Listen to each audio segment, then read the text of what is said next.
Hi everyone, welcome back. कैसे हैं आप? कमेंट करके ज़रूर बताइएगा। आज है 13 फरवरी और संडे है आज मैं थोड़ा सा वीक फील कर रही हूँ। मुझे बहुत वीकनेस फील हो रही थी मॉर्निंग में। आज मैं उठी भी लेट हूँ। आज मैं उठी हूँ 7 बजे और फिर मैंने अपनी हाउस हेल्पर को भी बोला कि आज वो लेट आए, 12 बजे तक आए। तो सबसे पहले फिर मैंने सोचा कि पहले नाश्ता ही बना लेती हूँ। नाश्ता करूँगी, उसके बाद घर की क्लीनिंग करूँगी, जो वीकली क्लीनिंग होती है। तो वही आज सबसे पहले आपको नाश्ता ही दिखा रही हूँ कि मैं क्या बना रही हूँ। तो यहाँ मैंने मूंग की दाल थी, जो छिलके वाली होती है, उसको रात भर भिगो के रखा था।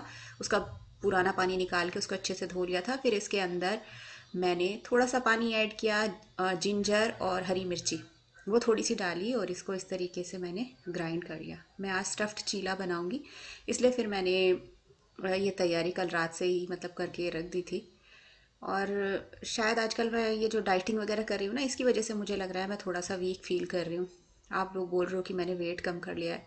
और फिर ये सारा मैंने अच्छे से इसको पीस लिया था, एक पेस्ट तैयार कर लिया था। फिर इसके अंदर मैंने डाला चिली फ्लेक्स, थोड़ी सी काली मिर्च पाउडर, थोड़ा सा नमक इसमें ऐड करूँगी, और थोड़ा सा हरा धनिया और हरी मिर्ची है, मैंने छोटा छोटा कट करके रखा हुआ था, वो मैंने इसके अंदर ऐड कर दिया। इसको अच्छे से मिक्स करूँगी। तो ये बैटर जो है ये बनकर तैयार हो गया है। इसको साइड में रख दूँगी। अभी इसकी करनी है स्टफिंग तैयार। तो मैं इसमें जो स्टफिंग में जो सभी चीज़ें हैं वो मैं आपको दिखा रही हूँ मैं क्या क्या इसमें ऐड करूँगी। तो थोड़ा सा मस्टर्ड ऑयल लिया, जब वो गर्म हो गया तो इसके अंदर मैंने अनियन चॉप्ड करके है वो डाल दिया था। 2 अनियन है मीडियम साइज़ के।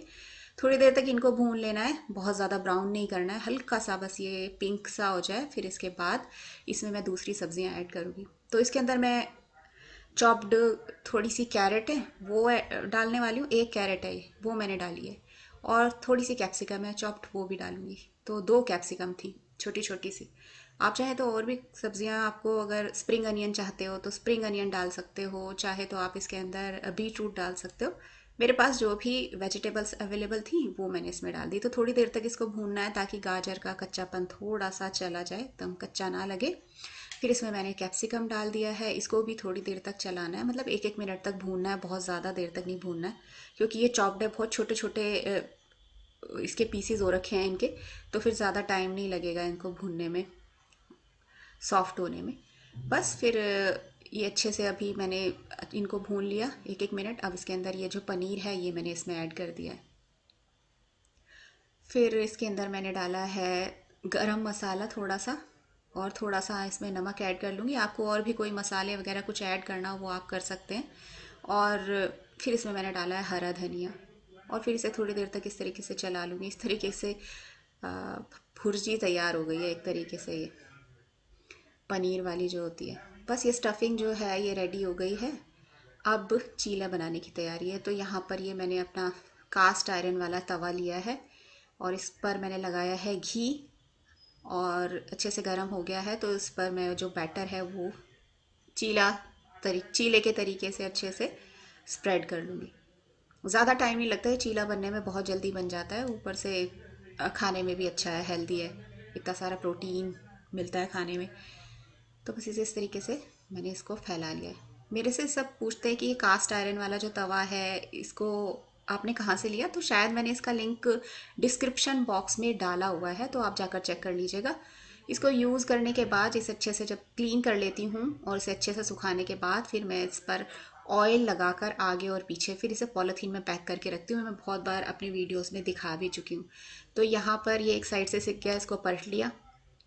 थोड़ी देर यहाँ पर से भी इसको सेक लूँगी, और फिर इसके अंदर जो स्टफिंग है वो मैं इसमें भर दूँगी।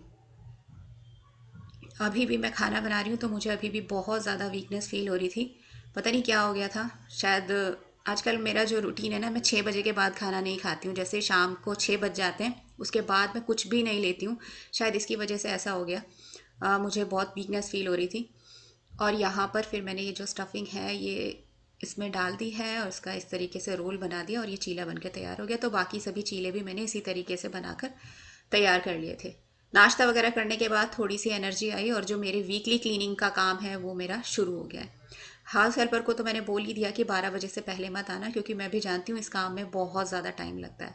तो जितना भी सारा सामान जो मैं डेली नहीं हटा सकती हूँ उस सब को हटा के रख देती हूँ, ताकि हाउस हेल्पर को अच्छे से पूरे घर में झाड़ू लगाने का मौका मिल जाए और हर कोने से अच्छे से जो धूल है, कचरा है जो इधर उधर इकट्ठा हो जाता है, वो सारा वो झाड़ू से निकाल दे और वहाँ पर पोछा भी लगा दे। और यहाँ टेबल को भी क्लीन कर रही हूँ।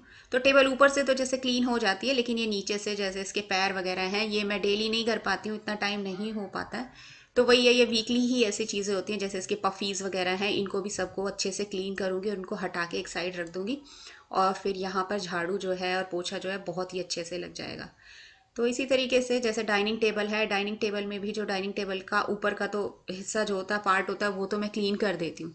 लेकिन जो डाइनिंग टेबल के पैर हो गए, उसकी चेयर के पैर हो गए, वो सब नहीं कर पाती हूँ मैं डेली। तो वो वीकली ही होता है। तो मेरे वीकली क्लीनिंग में ये सारी चीज़ें शामिल हैं जो मैं आज आपके साथ शेयर कर रही हूँ। और वैसे भी जब मुझे इस तरीके के एक्स्ट्रा काम करने होते हैं ना, तो मैं कोशिश करती हूँ ब्रेकफास्ट पहले ही कर लूँ, क्योंकि नहीं तो बहुत ज़्यादा वीकनेस फील हो जाएगी। फील करने लगेंगे और हो सकता है कि मतलब चक्कर ही ना आ जाए ये काम करते हुए। तो इसलिए ध्यान रखना चाहिए इस चीज़ का। विवेक भी बोलते हैं कि जब भी तुम ऐसे कोई एक्स्ट्रा काम करती हो तो फिर नाश्ता वगैरह पहले कर लिया करो, खाली पेट ऐसे काम नहीं करने चाहिए। तो विवेक ने सारे जो पफीज़ थे मैंने ये सारे क्लीन कर दिए थे, इनको हटा के साइड में रख दिया। अब इसमें यहाँ पर जगह बन गई है, थोड़े बहुत सोफ़े वगैरह जो हैं उसको भी मैं हटा दूँगी, ताकि झाड़ू आराम से अच्छे से लग जाए। ऐसे ही हफ्ते में एक बार जैसे ये चेंज करना होता है ये कवर, तो ये कर लेती हूँ। कभी कभी ऐसा होता है कि 2-3 दिन में भी करना पड़ जाता है चेंज इस कवर को डाइनिंग टेबल के, क्योंकि कभी कभी कोई चीज़ खाई और गलती से वो गिर जाती है कवर के ऊपर, तो फिर चेंज करना बनता ही है। और तो वीकली है वैसे तो मेरा ये कि मैं कवर वगैरह चेंज करती हूँ, अपने घर की बेडशीट्स वगैरह चेंज करती हूँ, उनको धोने का भी काम संडे या फिर सैटरडे को चलता है। तो यहाँ पर अब जितनी भी ये चेयर हैं इनको साफ़ करने वाली हूँ। ये तो हो ही जाती है ऊपर से साफ़, लेकिन इनके नीचे वाले जो पार्ट होते हैं, इनके पैर वगैरह, वो फिर वही है वीकली, क्योंकि इस पर धूल वगैरह इकट्ठी हो जाती है। आप ज़्यादा दिन अगर 10 या 15 दिन हो जाते हैं, कभी कभी हो जाता है कि आप बहुत ज़्यादा बिजी हो गए, नहीं कर पाए साफ़, तो वो धूल दिखाई देने लग जाती है। ऊपर से तो डाइनिंग टेबल क्लीन लगती है, क्योंकि वो तो डेली क्लीन हो जाती है या फिर इस पर कवर होता है। लेकिन जब इसके पैरों पे धूल वगैरह लगी हुई दिखती है ना, तो बहुत ही गंदा लगता है। लगता है कि बहुत दिनों से सफाई घर में नहीं हुई है। तो इन्हीं सभी चीज़ों का ध्यान रखती हूँ।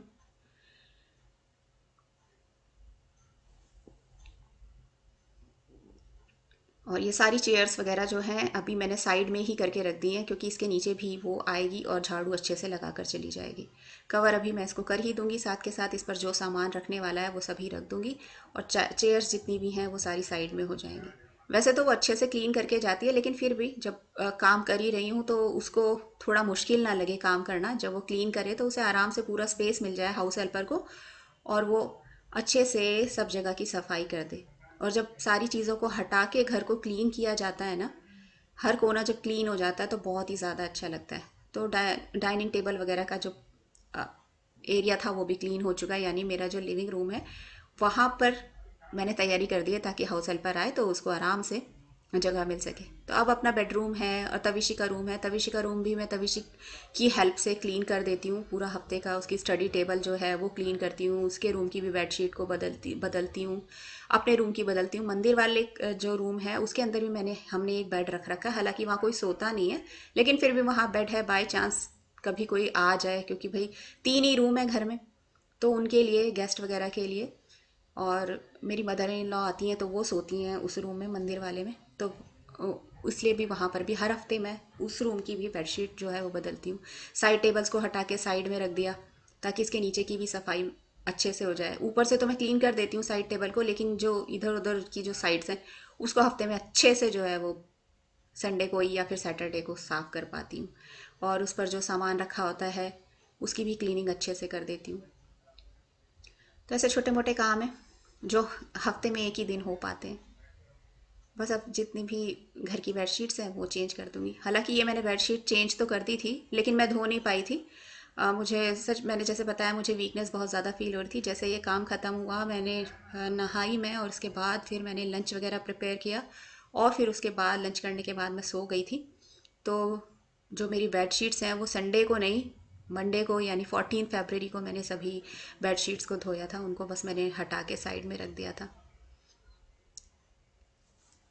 कभी कभी हो जाता है हमारे रूटीन से भी हट के कभी कभी चीज़ें लाइफ में हो जाती हैं, जो हम रोज़ करते हैं उससे थोड़ा सा अलग होता है। तो यहाँ पे क्या है, जैसे अभी हाउस हेल्पर ना सारे घर की क्लीनिंग करके चली गई, झाड़ू पोछा हो चुका है, तो मैं क्या करती हूँ, जो ये लकड़ी वाला जो मेरा फर्नीचर है उस पर हल्का सा ऑयल डालती हूँ, नारियल वाला, और फिर उसको अच्छे से कपड़े से ना बिल्कुल अच्छे से पोंछ देती हूँ। उससे क्या होता है, शाइन आती है, लकड़ी की लाइफ भी बढ़ती है। और इस पे जो भी जैसे पानी से ना क्लीन करके ना, इस तरीके का लकड़ी के फर्नीचर को आप इस तरीके से ऑयल से कीजिएगा। ये मैंने उसी से पूछा था जिससे मैंने फर्नीचर लिया था। उन्होंने कहा था अगर आप ऑयल से इसे क्लीन करते रहेंगे ना, तो आपके फर्नीचर की लाइफ भी बनी रहेगी और शाइन भी बनी रहेगी। तो आप भी ध्यान रखिएगा, आपका जो लकड़ी का फर्नीचर है इस तरीके का, जिस पे पॉलिश वगैरह हो रखी है, सनमाई का नहीं, तो आप उसे इस तरीके से नारियल के तेल वगैरह से क्लीन कर सकते हैं। मस्टर्ड ऑयल मत लीजिएगा, वो बहुत ज़्यादा चिपचिपा होता है, उससे तो बहुत ही ज़्यादा फिर धूल वगैरह आ जाएगी। बस अब सभी चीज़ें, सोफ़ा वगैरह, पफीज़ वगैरह अपनी जगह पर आ गए हैं और मेरा रूम क्लीन हो चुका है। तो अभी मैं विवेक के बालों में ममा अर्थ का ये टी ट्री ऑयल है, ये मैं लगाने वाली हूँ। बहुत ही अच्छा है ये। और ऐसे ही इसके साथ टी ट्री शैम्पू है और टी ट्री कंडीशनर है। ये तीनों ही प्रोडक्ट बहुत ही ज़्यादा अच्छे हैं। विवेक ने इसे यूज़ किया है, पहले मैंने विवेक के बालों में इससे मसाज किया, आधे घंटे बाद फिर विवेक ने शैम्पू और कंडीशनर से अपने बालों को धो लिया था। और जैसे कि आजकल विंटर्स हैं तो इसमें बालों में डैंड्रफ वगैरह हो जाता है, इचीनेस वगैरह होती है, तो उससे भी इससे काफ़ी हेल्प मिलती है, बालों से डैंड्रफ वगैरह जो है वो ख़त्म हो जाता है। तो आपको मैं एक कोड दूंगी, रजनी 2022, आप ये यूज़ कीजिएगा। और ममा अर्थ की आप इसे साइट पर जाके जब यूज़ करेंगे तो आपको ये कोई भी प्रोडक्ट पर 20% तक का ऑफ मिल जाएगा। और ममा अर्थ की अभी एक ऐप भी लॉन्च हुई है, आप चाहें तो उसे अपने फ़ोन में इंस्टॉल कर लीजिए और ये सभी प्रोडक्ट्स भी आपको, और इसके अलावा और भी जो प्रोडक्ट हैं आपको आसानी से उस ऐप पर मिल जाएंगे। अब मैं आपको ये बताऊंगी कि आपको कहाँ कहाँ मिल सकते हैं ये तीनों प्रोडक्ट्स। ममा अर्थ पे, अमेज़ॉन, नायका और पर्पल.com पे आपको ये मिल जाएंगे। ये प्रोडक्ट्स के लिंक जो हैं आपको डिस्क्रिप्शन बॉक्स में मिल जाएंगे, आप जाकर ज़रूर चेक कर लीजिएगा। कैसा लगा आपको? अच्छा है, शैम्पू अच्छा है। अच्छा है। 3 फरवरी है, मैं कल वीडियो कंटिन्यू नहीं कर पाई, उसका एंड ही नहीं कर पाई, तो आज कर रही हूँ। आज के दिन वैसे तो हम लोग कुछ नहीं करते हैं मैंने, हाँ लेकिन एक चीज़ की हुई है कि मैं जब भी 14 फरवरी होता है तो मैं बहुत सारे ना प्लांट्स लेकर आती हूँ और अपने गमलों में लगाती हूँ। तो कई बार तो ऐसा होता है कि मैं सीजनल जो फ्लावर्स होते हैं वो लेकर आती हूँ, तो उसमें क्या होता है कि वो 10-15 दिन चलते हैं, क्योंकि ये स्प्रिंग सीजन वाले होते हैं, फिर वो सूख जाते हैं, बेकार हो जाते हैं। तो इस बार मैंने सोचा है कि अभी नहीं लेके आऊँगी, कुछ दिनों बाद लेके आऊँगी, क्योंकि इस बार ठंड बहुत ज़्यादा हुई है। तो मेरे बहुत सारे गमलों में बहुत सारे प्लांट्स सूख गए हैं, बारिश भी बहुत हुई है, तो काफ़ी मेरा लॉस हो गया है। और मैं सोच रही हूँ अब कुछ दिनों में जाके प्लांट्स वगैरह खरीद के लेके आऊँगी। तो एक तो ना मेरे को ना स्नेक प्लांट्स चाहती हूँ कि मेरे घर में लगे, लेकिन मेरे घर में लगते नहीं है। एक वो पीछे पता नहीं आपको दिख रहा है, हाँ है, वो दिख रहा है ना, वो ही है एक। और उसमें भी क्या है, मैं उसकी इतनी केयर करती हूँ, सिर्फ ये 3 पत्तियाँ ही हैं इसके अंदर, ये लगी रहती हैं, और कुछ और नई पत्तियाँ इसमें आती ही नहीं है। अब गर्मियाँ होंगी ना, मैं सोच रही हूँ उसको थोड़ा सा धूप में रखूँगी, तब देखती हूँ ये ग्रो करता है कि नहीं। मैंने बहुत बार स्नेक प्लांट लगा कर देख लिया, मेरे घर में नहीं चलता है कभी भी अच्छे से।